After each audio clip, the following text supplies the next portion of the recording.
নমস্কার। রোজকার ঘর কন্নার রান্নাঘরে নতুন একটা রেসিপিতে স্বাগত। আজ আমি রান্না করব মূলো শাক ভাজা। তার জন্য মূলো শাকগুলোকে ভালো করে বেছে কুচিয়ে নিয়েছি।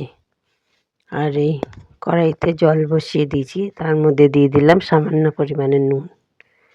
এবার এর মধ্যে মূলো শাকগুলোকে দিয়ে ভালো করে সেদ্ধ করে নেব। মূলো শাকের একটা যে গন্ধ থাকে সেটাও কেটে যাবে, শাকটাও বেশ নরম হয়ে যাবে। এবার কড়াইতে তেল দিয়ে দিলাম, শাকটাকে সেদ্ধ করে জল ঝরিয়ে নিয়েছি। এবার এই তেলের মধ্যে দেব কালো জিরে ফোড়ন।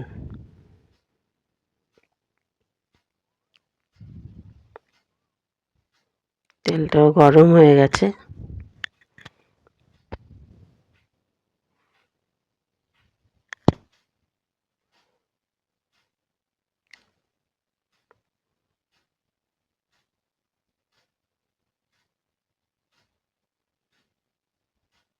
মূলো শাক ভাজা কিন্তু খেতে খুব ভালো লাগে।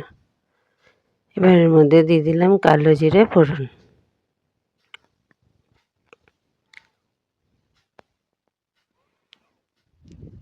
এবার এর মধ্যে দিয়ে দেব পেঁয়াজ কুচি।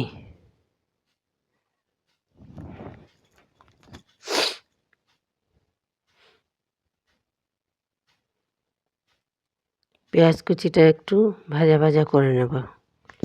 এর মধ্যে একটু সামান্য নুন দিয়ে পেঁয়াজটাকে ভালো করে একটু মোটামুটি ভেজে নেব। একটু মোটামুটি ভাজা হয়ে গেছে। এবার এর মধ্যে দিয়ে দেবো বেগুন কুচি।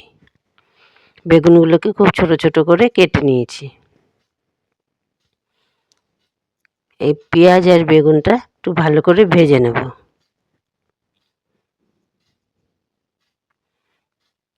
এর মধ্যে দিয়ে দিচ্ছি একটু হলুদ,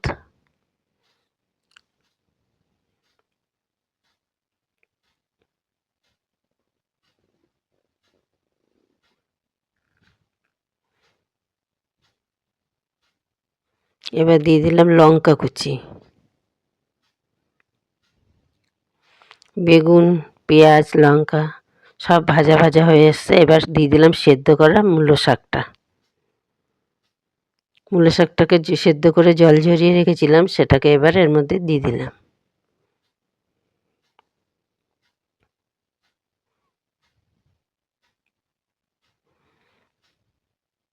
এইভাবে মূলো শাকটা রান্না করলে খুব সুন্দর লাগে খেতে।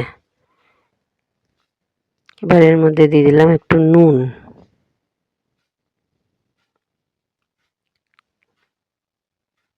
আর একটু হলুদ।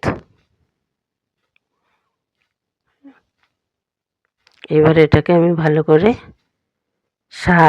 মূলো শাক আর বেগুন, পেঁয়াজ সব একসঙ্গে ভালো করে ভাজা ভাজা যখন মিশেও গেছে সব, এটা একদম ঝরঝরে ভাজা হয় না, একটু ঘ্যাট মতো থাকে। এর মধ্যে দিয়ে দিয়েছি একটু চিনি,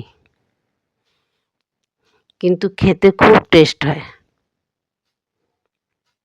আমার এই রেসিপিটা যদি ভালো লেগে থাকে তবে একটা লাইক, কমেন্ট, শেয়ার এবং সাবস্ক্রাইব করবেন আমার চ্যানেলটাকে। দেখুন রেডি হয়ে গেছে কিন্তু আমার মূলো শাক ভাজা। খুব টেস্টি একটি শাক ভাজা হয়, কিন্তু খেতেও খুব সুন্দর লাগে। ধন্যবাদ বন্ধুরা।